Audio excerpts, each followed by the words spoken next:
मित्रांनो नमस्कार. आजच्या या सत्रामध्ये मी वानखेडे सर तुम्हा सर्वांचे स्वागत करतो माझ्या या चॅनलवरती. आणि आपण पाहणार आहोत आजच्या सत्रामध्ये 11वी प्रवेश पात्रता परीक्षा विषय गणित आहे आणि हे उत्तरासह आहे. MCQचे प्रश्न आहेत, बहुपर्यायी प्रश्न. आणि मित्रांनो तुम्हाला माहितीच आहे की आपल्या या विषयासाठी 25 गुण निर्धारित केलेले आहेत. CETच्या परीक्षेमध्ये 100 गुणांची परीक्षा असते, हे सर्व तुम्हाला माहिती आहे. तर बघूया आजच्या या सत्रामध्ये कोणते प्रश्न आहेत ते. पहिला प्रश्न आहे, choose the correct alternative from those given below each question. First, if A, B, C are sides of a triangle and a square plus b square plus equal to c square, a square plus b square equal to c square, then name the type of the triangle. काय पहिला प्रश्न काय आहे? Question first, if A, B, C are sides of a triangle and a square plus b square equal to c square, then name the type of the triangle. Options are A, obtuse angle triangle, B, acute angle triangle, C, right angle triangle and D, equilateral triangle. जर A, B आणि C बाजू असलेल्या त्रिकोणामध्ये a चा वर्ग अधिक b चा वर्ग बरोबर c चा वर्ग असेल तर त्या त्रिकोणाचा प्रकार कोणता हे खालील पर्यायामधून निवडून लिहायचा आहे. पहिला पर्याय आहे ऑब्ट्यूज अँगल ट्रायंगल, बी आहे दुसरा पर्याय ॲक्यूट अँगल ट्रायंगल, सी आहे राईट अँगल ट्रायंगल आणि डी आहे इक्विलॅटरल ट्रायंगल. तर मित्रांनो या ठिकाणी आपल्याला एक सूत्र दिलेलं आहे आणि बाजू दिलेले आहेत.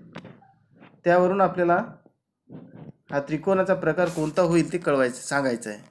तर या ठिकाणी हा जो फॉर्म्युला आहे हा फॉर्म्युला आहे पायथागोरसच्या प्रमेयाला लागू पडणारा. समजा हा जर राईट अँगल ट्रायंगल असेल आणि ही बाजू जर C असेल, ही A असेल आणि ही बाजू B असेल बेसमेंटची, तर काय होते पायथागोरसच्या प्रमेयानुसार C square equal to A square plus B square. पायथागोरसच्या प्रमेयामध्ये कर्णाचा वर्ग हा उरलेल्या दोन बाजूच्या वर्गाच्या बेरजे इतका असतो आणि या ठिकाणी कर्ण म्हणजे हायपोटेनियस काय समजलो आपण? C समजलो. तर A square plus B square equal to C square होते. म्हणजेच या ठिकाणी करेक्ट ऑप्शन्स काय होईल? करेक्ट ऑप्शन होईल C. चला तर मग दुसरा प्रश्न बघूया. Second question, if two sides of the right angle triangle are 3 and 4, then what is the length of the third side? जर काटकोन त्रिकोणाच्या दोन बाजू दिलेल्या आहेत समजा 3 आणि 4, तर आपल्याला त्याची तिसरी बाजू काढायची आहे. If two sides of the right angle triangle are 3 and 4, then what is the length of the third side? तिसरी बाजू आपल्याला काढायची आहे मित्रांनो. या ठिकाणी आपल्याला दोन बाजू दिलेल्या आहेत, पहिली 3 आहे आणि दुसरी 4 आहे. तर आपल्याला तिसरी बाजू काढायची आहे कोणाची? राईट अँगल ट्रायंगलची. तर समजा या ठिकाणी हा राईट अँगल ट्रायंगल आहे, हा राईट अँगल ट्रायंगल म्हणजे आपण या ठिकाणी पायथागोरस प्रमेय लावू शकतो. बाय युजिंग पायथागोरस ही बाजू आहे 3 आणि ही 4 आहे, तर ही बाजू काढायची आहे. तर बाय पायथागोरस काय होईल? ही बाजू बरोबर समजा हायपोटेनियस आहे, hypotenuse equal to base square plus side square म्हणजेच 3 स्क्वेअर प्लस 4 स्क्वेअर. हे काय मग 9 plus 16 equal to 25. Hypotenuse square equal to आहे. हायपोटेनियस स्क्वेअर इक्वल टू काय मिळालं? 25. Therefore hypotenuse equal to 5. Therefore correct answer is 5. अशा प्रकारे हे सेकंड क्वेश्चन आहे. त्यानंतर third, out of the dates given below which date constitutes a Pythagoras triplet. Out of the dates given below which date constitutes a Pythagoras triplet. खाली आपल्याला काही तारखा दिलेल्या आहेत, त्या तारखांमधून कोणती तारीख ही पायथागोरसचं ट्रिपलेट असू शकते हे आपल्याला सांगायचं आहे. पहिला आहे ए 15-8-17, दुसरं 16-8-16, तिसरी तारीख आहे सी 3-5-17 आणि चौथी तारीख आहे 4-9-15. First option 15-8-17, second option B 16-8-16 and third option C 3-5-17 and D option 4-9-15. तर यापैकी ट्रिपलेट कोणता आहे हे शोधण्यासाठी काय करावं लागेल आपल्याला? मोठ्या संख्येच्या वर्गाबरोबर इतर दोन संख्यांच्या वर्गांची बेरीज येते का ते काढावं लागेल. तर आपल्याला हे काढायचं आणि याची सोपी पद्धत म्हणजे कोणती आहे की मोठी बाजू जी आहे या ठिकाणी समजा आपण पहिलं घेतलं आणि पहिल्या गणितामध्ये पहिल्या ऑप्शनमध्ये आपण चेक केलं तर काय होते या ठिकाणी 17चा वर्ग बरोबर काय होईल 15चा वर्ग प्लस 8चा वर्ग म्हणजे 17 स्क्वेअर इक्वल टू 15 स्क्वेअर प्लस 8 स्क्वेअर. हे जर इक्वल आलं तर पहिलेच ऑप्शन हे करेक्ट आहे असं आपण मानू, म्हणजे ट्रिपलेट आहे असं आपल्याला मानता येईल. तर बघा काय होईल 225 225 15 स्क्वेअर प्लस 64 आणि हे काय येते 9 8 and 2 is the square root of 17. Therefore the option A is the correct answer. अशा प्रकारे आपल्याला हा तिसरा प्रश्न लिहिता येतो. त्यानंतर बघूया चौथ्या प्रश्नाकडे वळूया मित्रांनो. चौथा प्रश्न आहे in right angle triangle PQR if hypotenuse equal PR equal to 12 and PQ equal to 6 then what is the measure of angle P. काटकोन त्रिकोणामध्ये काटकोन त्रिकोण PQR मध्ये हायपोटेनियस म्हणजे कर्णाची बाजू आहे 12 आणि PQ आहे 6. तर what is the measure of angle P काढायला सांगितलं आपल्याला, जे Pचं माप काढायचं आहे. तर हा जो त्रिकोण आहे PQR triangle PQR is right angle triangle. Therefore one angle is always 90 degree and other is, आता काय या ठिकाणी हायपोटेनियस जे आहे PR इक्वल टू काय 12 आहे आणि PQ ही जी बाजू आहे ही 30 अंशासमोरची आहे असू शकते किंवा 60 अंशासमोरची असू शकते, आपल्याला काढायचं आहे. तर आपल्याला समजा असं आपण या ठिकाणी डायग्राम काढून बघूया तुमच्या माहितीसाठी.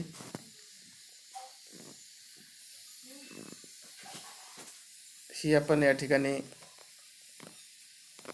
राईट अँगल ट्रायंगल काढू व्यवस्थित जरा. आणि या राईट अँगल ट्रायंगलचा एक कोन तर ऑलमोस्ट 90 असतोच, हे तुम्हाला माहीत आहे.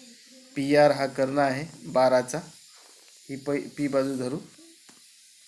दिस side is PR and base is QR.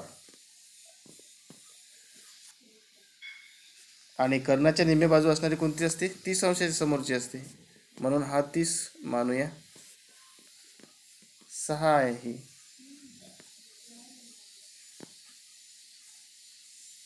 PR 12 PQ 6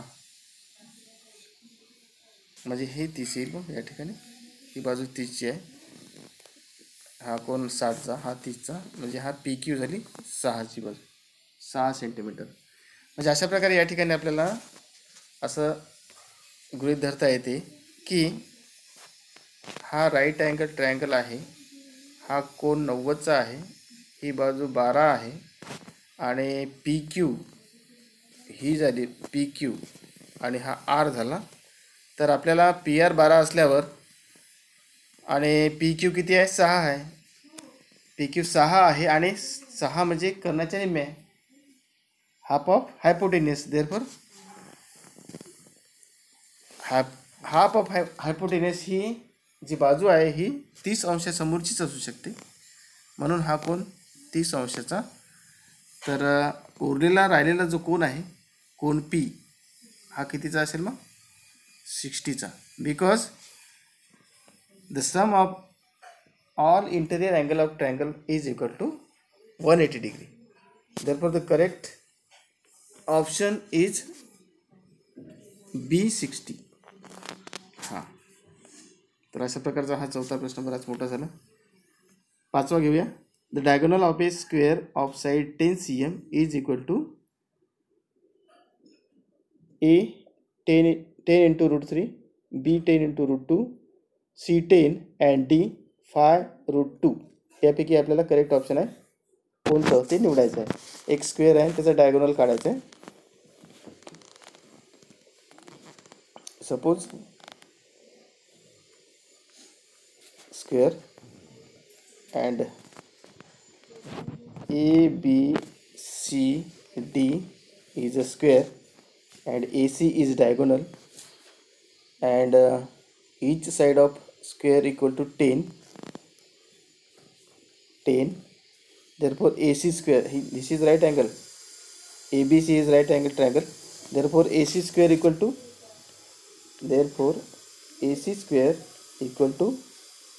काय होईल मग या टू साइड स्क्वेअर याचे बेरीज होईल, summation of two side square. Therefore AB square plus BC square equal to 10 square plus 10 square equal to 100 plus 100 equal to 200 आणि AC therefore AC equal to under root 200. Under root 200 means 10 into root 2.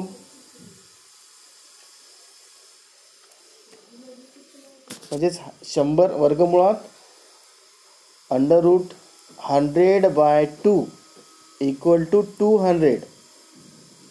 Therefore काय करू आपण, आपल्याला या ठिकाणी 100 वर्गमुळात आहे, वर्गमुळाच्या बाहेर आपण जरा काढलं तर 10 येते. 10 into root 2 is the final answer. काय होईल त्याला फायनल आन्सर काय आहे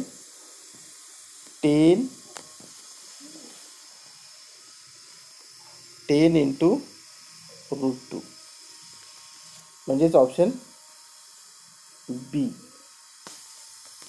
अशा प्रकारे या ठिकाणी 10 into रूट 2 हे काय झालं उत्तर झालेलं आहे, म्हणजे करेक्ट ऑप्शन झालं.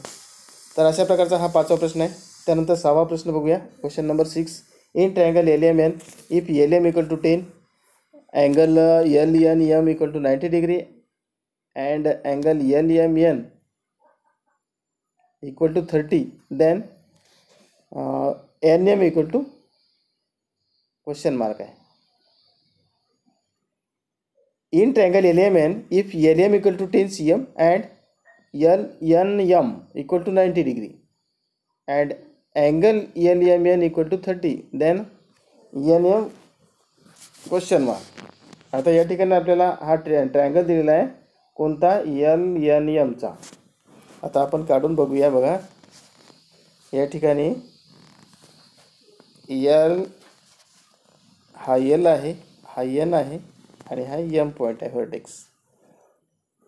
तर हा झाला ट्रायंगल LNM 90 डिग्रीचा.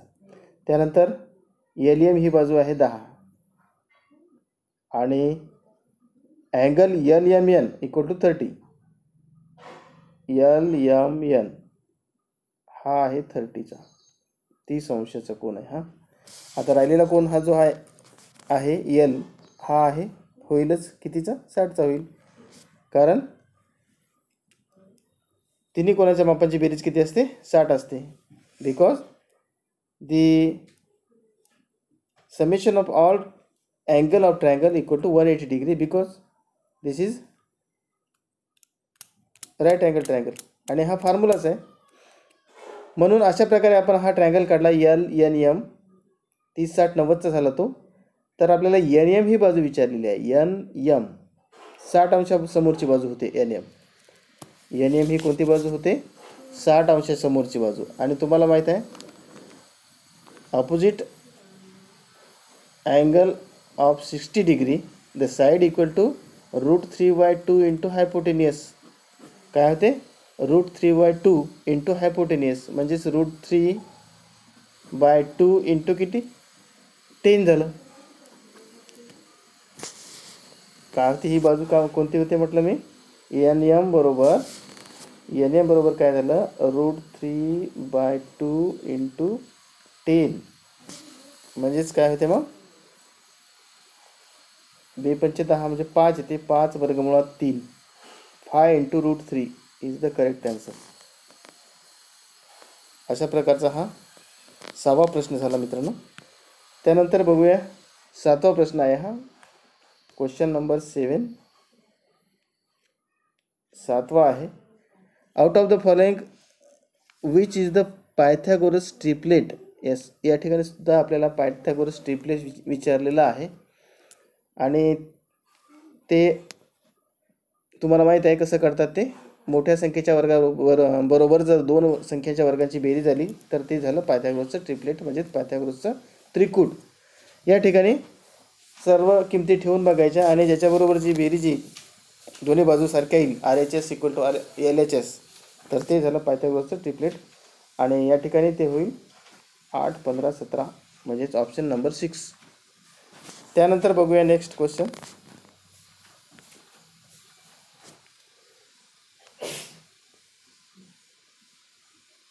कोणता, कितवा प्रश्न आहे? 8वा प्रश्न आहे. Question number 8. In right angle triangle, if the sum of the squares of sides making a right angle is 169, then what is the length of the hypotenuse. आपल्याला काय विचारलेलं आहे, कर्णाची लांबी विचारलेली, length of the hypotenuse. When in right angle triangle, if the sum of the squares of the sides making right angle is 169, then what is the length of the hypotenuse. काटकोन त्रिकोणाच्या बाजूंच्या वर्गांची बेरीज आपल्याला दिलेली आहे 169, तर आपल्याला त्या हायपोटेनियसची लांबी काढायची आहे, त्या त्रिकोणाच्या हायपोटेनियसची लांबी. म्हणजेच आपल्याला काय काढायचं आता, हायपोटेनियसची लांबी. ती किती येईल मग, रूट ऑफ काय, 169 = 30. आणि या ठिकाणी ऑप्शन दिलेले नव्हते का, ऑप्शन दिलेले नाहीत, तर ऑप्शन या ठिकाणी आहेत असं आपण धरू. पहिला आहे ए ऑप्शन आहे 15, बी आहे 13, सी ऑप्शन आहे 5 आणि D option, suppose option number D = 12. These are the options. Options A 15, option B 13, option C 5 and option D 12. and correct option is B 13. हे झालं करेक्ट आन्सर. कारण वर्गमुळात 13 म्हणजेच काय, 13चा वर्ग म्हणजेच 169, म्हणजेच 169चं वर्गमूळ 13. Root of 169 = 13. Therefore the correct option is B 13. अशा प्रकारचा हा प्रश्न संपलेला आहे. त्यानंतर next, the length of the hypotenuse PR of an isosceles right angle triangle PQR, where PQ is 4 cm, is रिकामी जागा आपल्याला दिली भरून काढायच्या खाली ऑप्शनमधून. Option A 4 cm, option B 4 × √3 cm, option C 4 × √2 and option D 16 cm. तर correct option काय आहे, C 4 × √cm.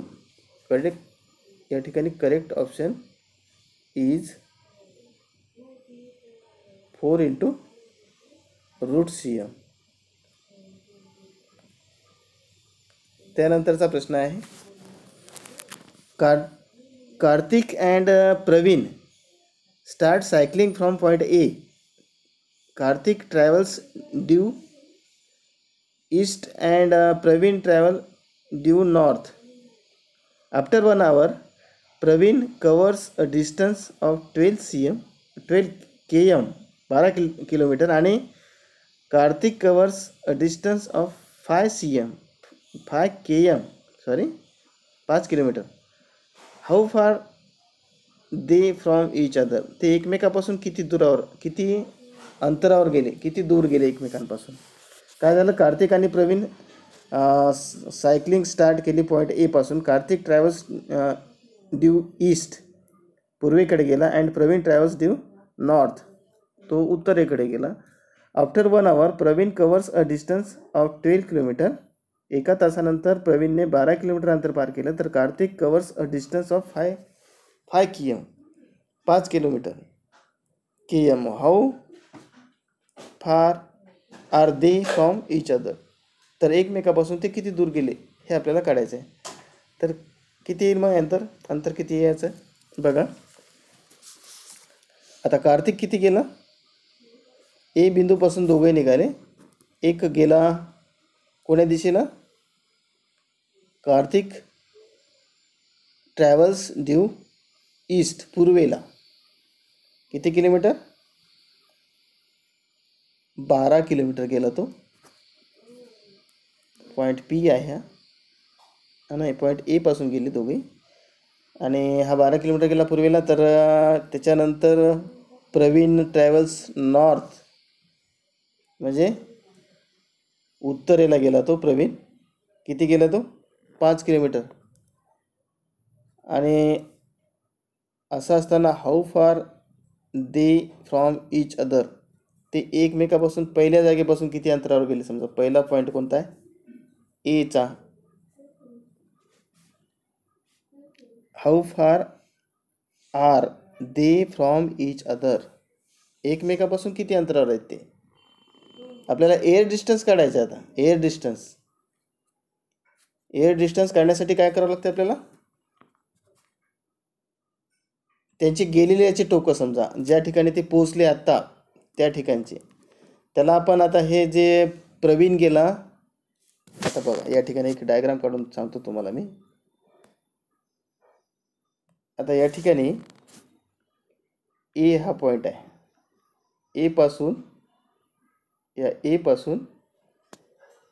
कार्तिक गेला कुठं, कोण्या दिशेला गेला कार्तिक ट्रॅव्हल्स ड्यू ईस्टला, म्हणजे पूर्वेला गेला तो. किती किलोमीटर गेला, तो गेला 12 किलोमीटर. प्रवीण कवर्स अ डिस्टन्स, नाही प्रवीण गेला 12 किलोमीटर आणि कार्तिक 5 गेला. सॉरी, हा ए पॉईंट आहे, समजा डबल घेऊया आपण. ए पॉईंटपासून दोघेही निघाले. हा ए आहे. कार्तिक ट्रॅव्हल्स ड्यू ईस्ट 5, आणि हा प्रवीण कवर्स अ डिस्टन्स 12, नॉर्थला गेला इकडं. 12 किलोमीटर गेला हा, 12 km. आणि हे झालं, ही जी रेषा आहे, हा जो hypotenuse, suppose this is hypotenuse, हे काय झालं, त्याचं एअर डिस्टन्स झालं. आता हे एअर डिस्टन्स काढायचं आपल्याला, म्हणजे हायपोटेनियस काढायचा. हायपोटेनियस काढायचा म्हणजे या दोघांच्या बाजूंचा वर्ग घ्यायचा, म्हणजे 5चा वर्ग अधिक 12चा वर्ग, म्हणजे 5 स्क्वेअर प्लस 12 स्क्वेअर. किती होते मग, 5 square plus 12 square 25 plus 144 equal to 169. 169 means root 169 equal to 30. Therefore, they far away from each other 13 kilometre. किती होईल मग त्यानंतर, 13 किलोमीटर होईल मित्रांनो. तर अशा प्रकारचा हा प्रश्न झाला. त्यानंतर बघूया next question.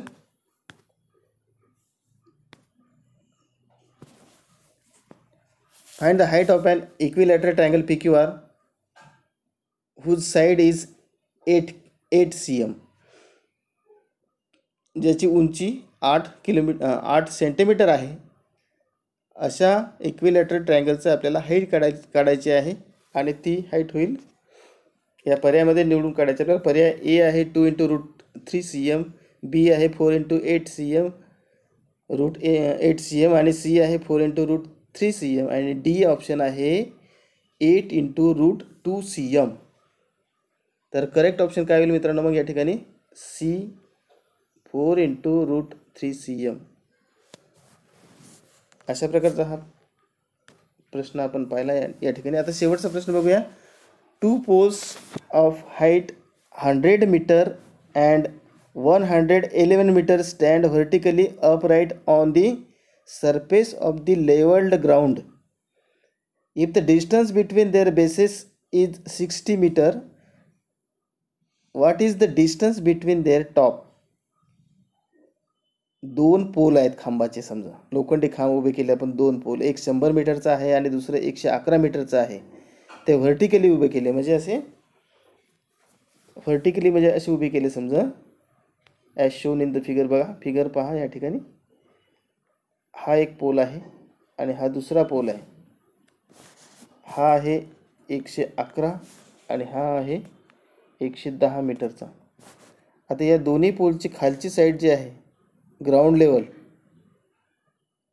Upright on the surface of the levelled ground, हे सारखं आहे, समान पातळी यांची ही असे हे दोन्ही पोल या जमिनीवरती आपण उभे केले. If the distance between their bases is 60 metre, त्यांच्या पायातील अंतर म्हणजे the distance between two poles of their bases is 60 meter, then what is the distance between their top?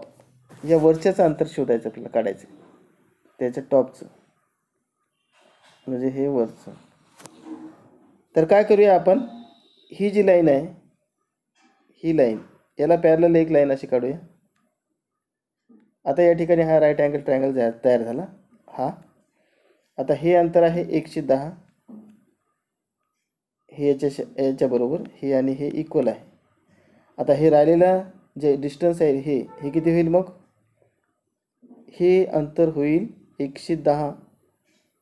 आता हे 100 आहे ना, हे 100 आहे, हे अंतर 100 आहे, म्हणजे एका पोलची उंची 100 आहे तर दुसऱ्याची 111 आहे.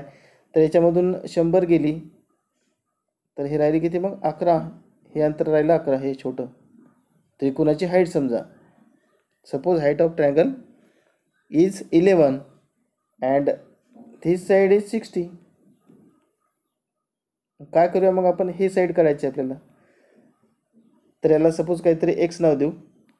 एक्स स्क्वेअर इक्वल टू काय होईल मग, हा झाला right angle triangle. Therefore by using by Pythagoras 60 square plus 11 square, therefore 60 square 3600 and 11 square 121. Summation of these two 3721. This is the square x square, square root of 3721 equal to किती 61.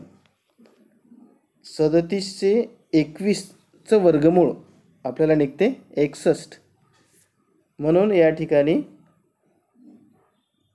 त्या पोलच्या वरील अंतर जे आहे, दोन पोलच्या वरील अंतर, दोन जे पोल आहेत त्या पोलच्या टॉपचं जे अंतर आहे, distance between their top equal to 61 metre. हे option number first, option number A is the correct option. तर मित्रांनो अशा प्रकारचे आपण या ठिकाणी हे सर्व MCQs पाहिलेले आहेत. तुम्हाला जर हा व्हिडिओ आवडला असेल तर नक्की लाईक करा, सबस्क्राईब करा, मित्रांना सांगा आणि शेवटपर्यंत पाहिल्याबद्दल धन्यवाद. भेटूया पुढच्या सत्रामध्ये एका नवीन बहुपर्यायी प्रश्न मालिकेसह. MCQs with MCQs, new MCQs on math और सायन्स अँड टेक्नॉलॉजी. थँक